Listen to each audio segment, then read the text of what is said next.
I think it begins with Jeremiah 49. That's the hook in the jaw. I believe immediately you have the regional conflict of Psalm 83, followed by the Ezekiel 38, 39. It could happen in a matter of 2 or 3 days. Today I have Bill Koenig joining me again. Bill's a journalist. He served as a White House correspondent, and he has a news service called Koenig World Watch Daily. His website is constantly updated stories from a large variety of news sources and can be found at watch.org. Bill's passion is the nation of Israel, and he is with me today to talk about what's happening currently in Israel and what it means. Bill, thank you for joining me. Thank you, Jimmy. Appreciate it. Well, it's really a bad situation in Israel, and I know that people have been watching the things that are happening in the news. You're over there a lot. You're very connected to Israel, and you have your Jerusalem prayer breakfast that you do. I think you do those all over the place. All over the world. All over the world. And so just kind of as an overview, what's going on in Israel right now from your perspective? Well, what is so problematic, very similar to what's happening in the United States. It's amazing how much Israel and the United States track politically, and the division that's taking place in Israel over the judicial reform is at a level never seen before. I've talked last week to an Israeli who's very involved within the country, and he said the tension that he's experiencing is unprecedented, and it's over judicial reform. And unfortunately, the left, the liberals, want the court system that's very independent, calls a lot of the shots. And even there's not the check and balance system in Israel like we have in the United States, executive, legislative, and judicial. And there, they're trying to rein in some of the power that the judges have, even to the extent of selecting their own judges. They want it to be public. So my concern, Jimmy, is the level of tension.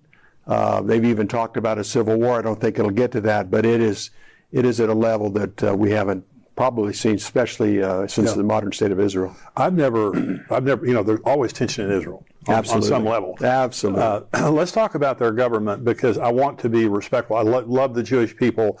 You and I both wholeheartedly support the Jews in the state of Israel.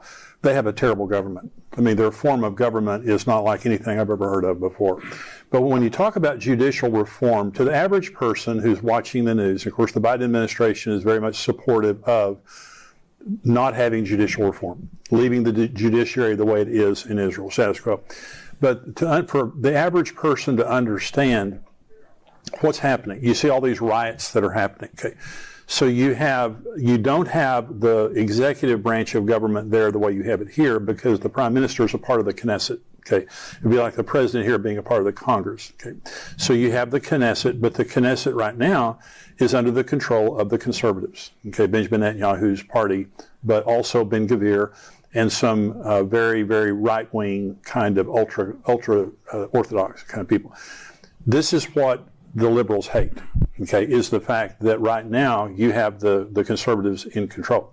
Okay, so then you have the judiciary, but the judiciary is independent of the legislative over here.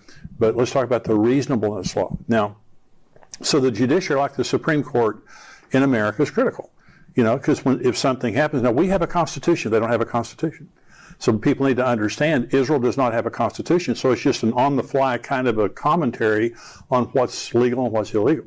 So the Knesset passes a law, and the judiciary then has a reasonableness law, which means if they deem it to be unreasonable, they can declare it unlawful. Amazing.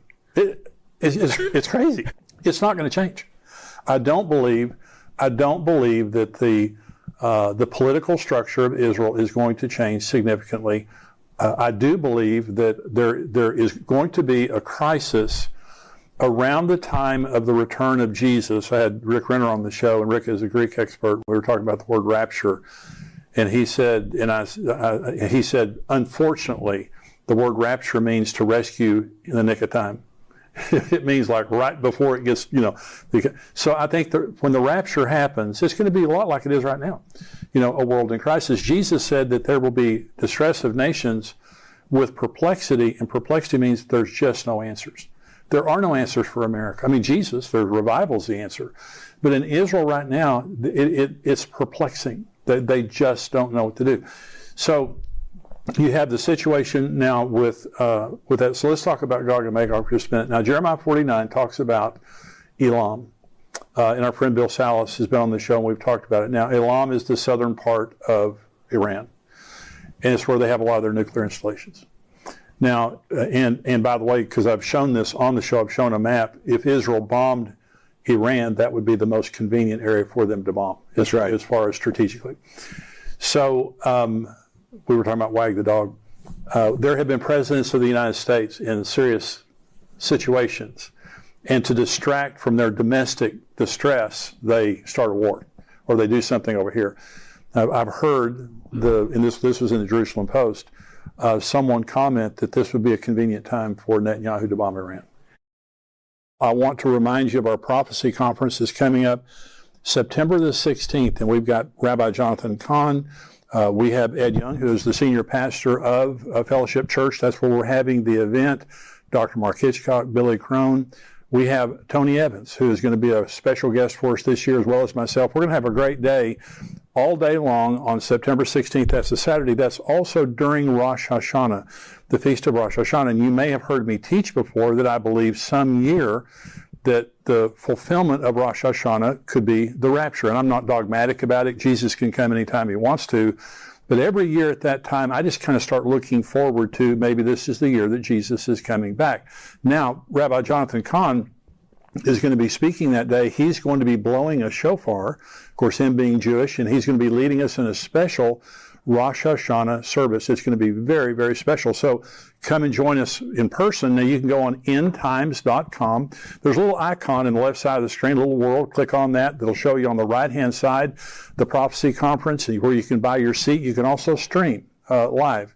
And so go on there, come and be with us. Now, we already have about 4 sections sold out in the building. So if you want a good seat, go on there right now. We would love to have you join us September 16th. I've heard, and this was in the Jerusalem Post, someone comment that this would be a convenient time for Netanyahu to bomb Iran. Yeah, I think that's speculation, but like we talked about, Jimmy, I mean, that's exactly what Bill Clinton did with the Lewinsky scandal and his desire for atonement. Yeah, he got in the middle of that Wag the Dog Kosovo war. I think that's always a possibility, and Israel's gift is preemptive. Right. In other words, not knowing when they're going to do something. So in some ways, it could be advantageous to Israel if they're near that red line to go ahead and make a move against Iran for their own protection. As we talked about too, Jimmy, the Persians are master at strategy. Right. They're very patient. They're master chess players. I've met Iranian in D.C., and their negotiators get PhDs in negotiations. Wow. Another Jewish friend at the embassy in Washington, D.C. says, you can't out-negotiate these guys. He said they'll agree to a deal that has less teeth than the deal they just previously agreed to. Yeah. Or the other strategy is agree to everything and then at the last minute change. Yeah. They drive you wild. They drive you nuts. Well, they've been doing this for decades. Forever. Yeah. And they're so effective at it. Yeah. And I think with that said, the Persians have been hit hard inside of Iran, inside of Syria, Lebanon, and they still haven't done anything. So the Arabs have a tendency to get worked up and go to war too early, where the Persians are completely opposite. They're very calculated. So as gifted as Israel's defense and security is, and that's part of the reason they're talking to the United States about normalcy with Israel right now, because they're concerned about Iran, even though they have relations now, or are talking now. It's the playing field of Gog Magog, 39 and Ezekiel, and also Jeremiah 49 is playing out right before our eyes. For guys like us, this is an exciting time. Yeah. It's serious, it's ominous, but boy, the pieces are falling into place. And at some point, the Prime Minister of Israel is going to have to make a difficult decision, along with the defense. When you start talking about reservists and others not willing to participate because of judicial reform, that's a very precarious, dangerous time for a country that needs to be war ready and not a division within the defense industry. Well, they had a military exercise last year, things called Chariots of Fire, was all of their military branches practicing bombing Iran. And by the way, America was a part of that. They put 5 billion shekels in their budget, I think it was last year, maybe this year, to bomb Iran. And then to respond to when all the proxies of Iran go crazy after they get bombed. And so the Jeremiah 49, the Alam, and this is my opinion, but what I believe is going to happen at some point, Ezekiel 38, God says, I'm going to put a hook in your jaw. And in other words, this is going to be my decision, not your decision. Amen. I'm going to provoke you into doing what you're going to do. Right. It's going to be on my timetable. So the hook in the jaw was an animal hook. And so when you had a stubborn animal that wouldn't do what you wanted to do, you put a hook in its jaw and you drug it around like a donkey. Well, that's what this is. So God says, I'm going to put a hook in your jaw. Well, if Israel bombed Iran, it would be the most provocative thing they could possibly do. First of all, Russia has been warning America and Israel for years, if you bomb Iran, you've got us to account to. Now, there are Russian scientists all through the Iranian nuclear installations. So there can be some Russians die if they bomb Iran. So Jeremiah 49, Elam, and it says in Jeremiah 49, it'll never be inhabited again. And the dispersed of that area will go to every area of the world. Well, that's a major nuclear event. Either an accident that happens, could be, but it says that, I'm going to knock the bow out of your hand. And in other words, it's a judgment against the leaders of Iran. That's right. So this is going to happen. Okay, so they practiced for bombing Iran. Then they practiced for defending their borders once it was over with. That's exactly what's going to happen. Hezbollah, Hamas, all of them are going to go crazy. So Syria, Russia. So you have the Psalm 83 war that Bill Salas talks about, which is a regional war where the Israelis are attacked by their regional neighbors, including Jordan, and there's a supernatural victory that happens in that.